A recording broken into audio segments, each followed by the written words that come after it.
Төсвөлт хийхэд туслах асуудлууд. Төсвөлт хийхээсээ өмнө хувь хүн хосын болон гэр бүлийн минь хувьд эрхэмлэх үнд зүйл тэргүүлэх чиглэлд юу багтах вэ? Бидний санхүүгийн зорилго юу? Яг одоо миний санхүүгийн байдалд сөргөөр нөлөөж буй хүчин зүйлс юу?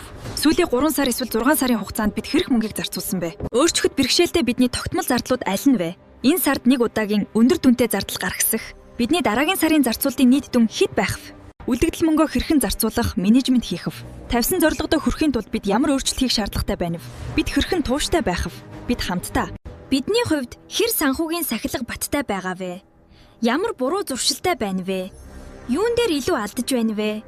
Төсөв байгуулах үед бидэнд ямар арга тохирох вэ? Бид хэдэн төсвийн ангилалтай байх нь тохиромжтой вэ? Нэг удаагийн зардлыг хэрхэн төсвөлөх вэ? Хэрэв бидний орлогод хэлбэлзүүл үүсвэл яах вэ? Хэрэв бид төсвөөсөө илүү дүнгээр зарцуулт хийвэл яах вэ? Бид илүү их хэмжээний орлого олоход гол анхаарлаа хандуулах ёстой юу? Эсвэл зардлаа бууруулахад илүү чиглэх нь дээр үү? Төсвийг эргэж хонох үед бидний төсвөлөлт хэр амжилттай, оновчтой байсан бэ? Бид цаашид зохистой төсөв байгуулахын тулд аль алийг өөрчлөх хэрэгтэй вэ? Зорилгодоо хүрэхийн тулд ямар жанжин шугмыг барих вэ? Жон. Ямар хязгаарлалтуудыг тогтоох вэ? Төсөвт нэмэлтээр ямар өөрчлөлт оруулах вэ? Төсөв гаргахад туслах энгийн зөвлөмжүүд. Төсвөө дагах, гэхдээ уян хатан байгаарай. Том зургийг үргэлж санаарай. Давтамжтай төсвөө үнэлээрэй.